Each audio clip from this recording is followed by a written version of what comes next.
کامیابی میں کسی اچھے مشورے کی، اچھے مینٹور کی، اچھے رائے کی، اچھی کتاب کی، اچھی شخصیت کی بڑی اہمیت ہوتی ہے۔ بعض اوقات کسی مینٹور کا دیا ہوا ایک مشورہ آپ کی زندگی کی کایا پلٹ سکتا ہے۔ کسی اللہ والے کی ایک تھپکی آپ کو ناکامی سے کامیابی میں بدل سکتی ہے۔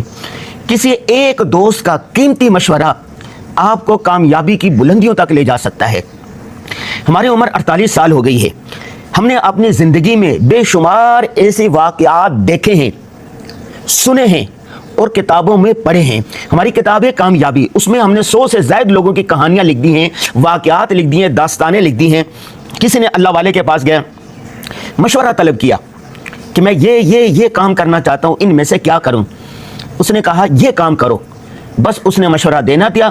فَإِذَا عَزَمْتَ فَتَوَكَّلْ عَلَى اللَّهِ، انہوں نے پھر وہ کام شروع کیا اور کامیابیوں کی بلندیوں تک پہنچ گیا۔ مشورے کی بڑی اہمیت ہے۔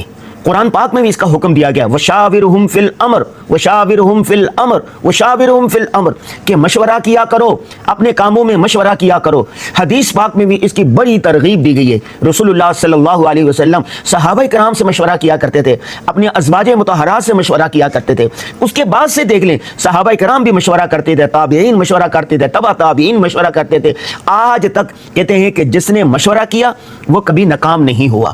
اور دوسری بات یہ ہے کہ جس سے مشورہ کیا جائے اس کو پورے حالات سے آگاہی ہونی چاہیے۔ مثال کے طور پر بہت سارے طلبہ، طالبات، ہمارے شاگرد، فالوورز ہم سے مشورہ چاہتے ہیں کہ ہم اس بارے میں مشورہ کرنا چاہتے ہیں، یہ کام کریں یا یہ کریں، یوں کریں یا یوں کریں، یہ ادارہ بنائیں یا نہ بنائیں، یہ سفر کریں یا نہ کریں، جبکہ ہمیں ان کے بارے میں کچھ معلومات نہیں ہوتی۔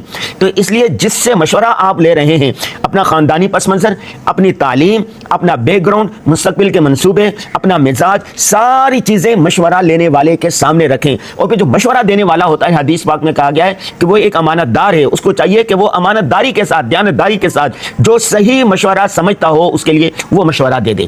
پھر جب آپ نے دوسری بات استخارہ ہے، اللہم خر لنا واختر لنا، اللہ تعالیٰ سے مشورہ کرنا۔ استخارہ اس پوری ایک اس کا طریقہ کار ہے۔ 2 نفل پڑھیں، نفل پڑھنے کے بعد استخارے کی ایک دعا ہے وہ پڑھیں، اور اس کے بعد 3 دن کریں، 7 دن کریں، 8 دن کریں، 9 دن کریں، بہتر ہے 3 سے 7 دن کریں۔ اس کے بعد جس طرف آپ کا دل مطمئن ہو جائے وہ کام کریں۔ استخارے کی حقیقت کیا ہے، استخارہ کس طرح کرنا چاہیے، اس پر ہم الگ سے ایک ویڈیو بنائیں گے، لیکن ایک چھوٹا استخارہ وہ کیا ہے، اللہم خر لنا واختر لنا۔ کوئی کام کرنے لگیں، کہیں سفر پر جانے لگیں، اللہ سے مشورہ کر لیں۔ اللہ ہی مسبب الاسباب ہے، اللہ ہی جانتے ہیں آگے کیا ہونے والا ہے۔ وہ کیا ہے، آپ نے اتنا پڑھ لینا، اللہم خر لنا واختر لنا، یا اللہ میں یہ کام کرنے جا رہا ہوں، اگر میرے لیے یہ بہتر ہے تو یہ مقدر فرما۔ جب آپ نے یہ مشورہ کر لیا کہ اب جو دل مطمئن ہوگا آپ کا، جو وہ کریں۔ اگر اس میں خیر ہوگی کہ اللہ کی طرف سے یہ راستے یوں بنتے چلے جائیں گے، اور اس میں شر ہوگا، خیر نہیں ہوگی تو وہ کام ہوگا ہی نہیں۔ تو اللہ تعالیٰ سے مشورہ کر لینا چاہیے۔ نمبر 2، اپنے والدین سے مشورہ کریں، اپنے بڑے اساتذہ سے مشورہ کریں۔ اپنی زندگی میں کوئی نہ کوئی مینٹور، کوئی نہ کوئی بڑا بنا کر لازمی رکھیں جس کے زندگی کے ہر مرحلے پر مشورہ کریں۔ الحمدللہ ہم جب پڑھتے تھے تو ہمارا ایک مینٹور تھا، جب ہم بڑے ہو گئے پھر بھی مینٹور ہے۔ اس وقت جب ہماری عمر 48 سال ہوگی، جب بھی ہم نے کوئی اہم کام کرنا ہوتا ہے، کوئی سفر کرنا ہوتا ہے، کوئی کتاب لکھنی ہوتی ہے، کوئی بھی بات ہوتی ہے، تو ان سے مشورہ لازمی کرتے ہیں۔ بس ان سے بھی مشورہ کرتے ہیں، اپنے اہلیہ سے مشورہ بھی کرتے ہیں۔ بس اوقات رات کو ہم ساری فیملی کھانا ایک وقت کھاتے ہیں تو اپنے بچوں سے بھی مشورہ کرتے ہیں، جی یہ کام کرنے جا رہے ہیں، بیٹا آپ کے اس بارے میں کیا رائے، چھوٹے سے لے کے بڑے تک۔ بس اوقات چھوٹے منہ میں، چھوٹے دماغ سے بڑی بات نکل آتی ہے اور اسی میں خیر ہوتی ہے۔ مشورے کا کیا مطلب ہوتا ہے کہ اس کے جو مخفی پہلو ہے وہ آپ کے سامنے آ جاتے ہیں۔ آپ کا دماغ ایک دماغ ہے، جب 10 دماغ ہوں گے تو 10 چیزیں سامنے آئے گی۔ تو اس لیے مشورے کی بڑی اہمیت ہے۔ اب اللہ تبارک و تعالیٰ سے استخارہ کریں، نبی صلی اللہ علیہ وسلم کی بتائی گئی مسنون دعاؤں کا اہتمام کریں، اپنے والدین سے، اپنے اساتذہ سے، اور اپنی زندگی میں کسی کو بڑا بنا کے رکھیں، کسی کو مینٹور بنا کے رکھیں، کسی کو باس بنا کے رکھیں، کسی کا نکو بن کے رہیں۔ جو بھی کام آپ کرنے والے ہیں اس بارے میں مشورہ ضرور چاہیں۔ یہ ہمارا تجربہ ہے کہ ایک اچھا مشورہ زندگی کی کایا پلٹ سکتا ہے، ایک اچھا مشورہ ناکامی سے کامیابی کی دہلیز تک لے آتا ہے۔ میں اپنا ایک ذاتی واقعہ آپ کو شیئر کرتا ہوں۔ 2018 میں ہم نے ارادہ کیا تو ہم نے دنیا کے 195 ممالک کا سفر کرنا ہے۔ سفر کیسے کریں؟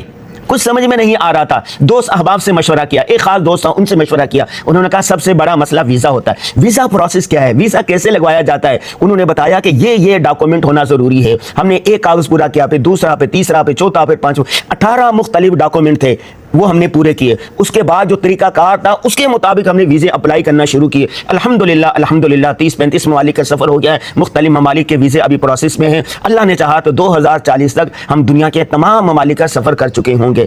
تو میرے بچوں، میرے فالوورز، میرے دوست، میرے احباب، میرے شاگرد، کوئی بھی کام کرنے لگیں تو لازمی استخارہ کر لیں، مسنون دعاؤں کا اہتمام کر لیں، اپنے والدین، اساتذہ یا منٹور میں سے کسی سے مشورہ لازمی کر لیا کریں، یہ مشورہ آپ کی زندگی بدل سکتا ہے۔